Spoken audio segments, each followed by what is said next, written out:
And at least all those folks stranded tonight will be able to turn to the television sets and watch some Olympics and watch a Team USA, which is having its way with the games in Rio thus far. As you take a look here, the United States leads in the overall medal count, 19 in total, 5 of which came via victory. China, though, tied there with 5 golds and 13 overall, followed by Japan and Russia with 10 apiece. And our own Ben Tracy has, of course, been following everything from Rio and joins us now to discuss and to offer his incredibly descriptive descriptions, because we are not supporting him with video. Perhaps you've noticed that. But Ben, you're the man for the job. Let's talk about, again, what has been already a dominant open to the Olympics for the U.S. swim team. And, you know, we saw again last night, as much as we talk about Phelps and Michael Phelps, and I know we're going to, the future of American swimming is awfully bright. Yeah, I mean, it is just amazing how much the U.S. team is dominating. I don't know if you can see it, but the pool is actually in that square building back there, and basically the U.S. team just owns that building. You know, we've seen Katie Ledecky, we've seen Lilly King, and last night was such a dramatic breaststroke race with Lilly King going up against her Russian rival. As I think most people know now, the Russian who was allowed into these Olympics just a couple of days ago very quietly added back onto the roster after having a history of doping. She had initially been banned from the Olympics.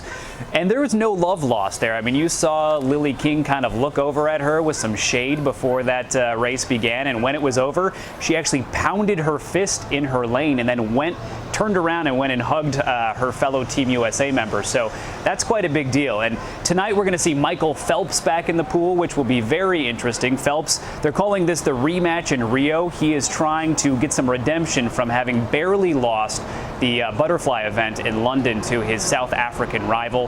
He has said that this is part of why he came back out of retirement to do his 5th Olympics. So we'll see if he can make good on that desire to get a little redemption tonight. And Ben, you did mention the spat between Lilly King and Yulia Efimova, but when she was asked, Lilly King, afterward, if she even believed that her own American Olympic teammates from track and field, Tyson Gay and Justin Gatlin, with doping histories of their own, if they should be here in Rio, she was consistent. She said simply no. I wonder how her comments regarding even her own American teammates are resonating.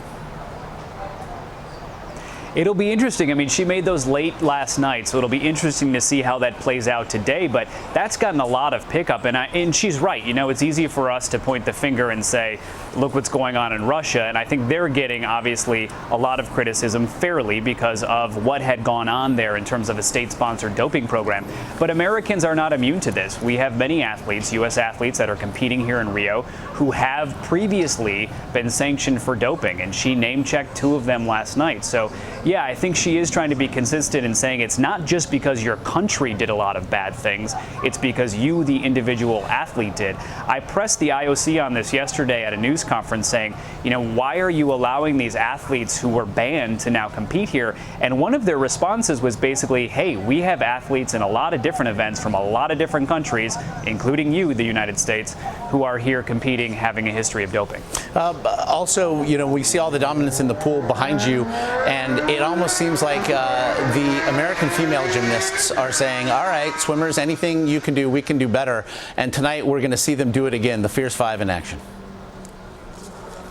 Yeah, and if there's anybody who can do anything as good or better than the swimmers, it would definitely be the women's gymnastics team. The Fierce 5, very aptly named, they're incredible. I mean, they come out there and they just dominate every single apparatus and thing they do.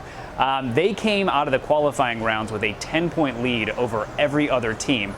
And anybody who follows gymnastics knows that that is just a monstrous lead. Sometimes you're talking about fractions of a point in terms of winning a meet. So they are going into this in a very strong position, heavily favored to win the gold. Of course, that raises the expectations and perhaps the stress level, but I think if there's anyone who can do it, who could pull that off, it'll be them. So it's going to be a fun night to watch the U.S. women in the gym and then watch our swimmers back in the pool. Breathing life into still photographs as really no one can. Ben Tracy there in Rio, we appreciate it. Thanks, Josh.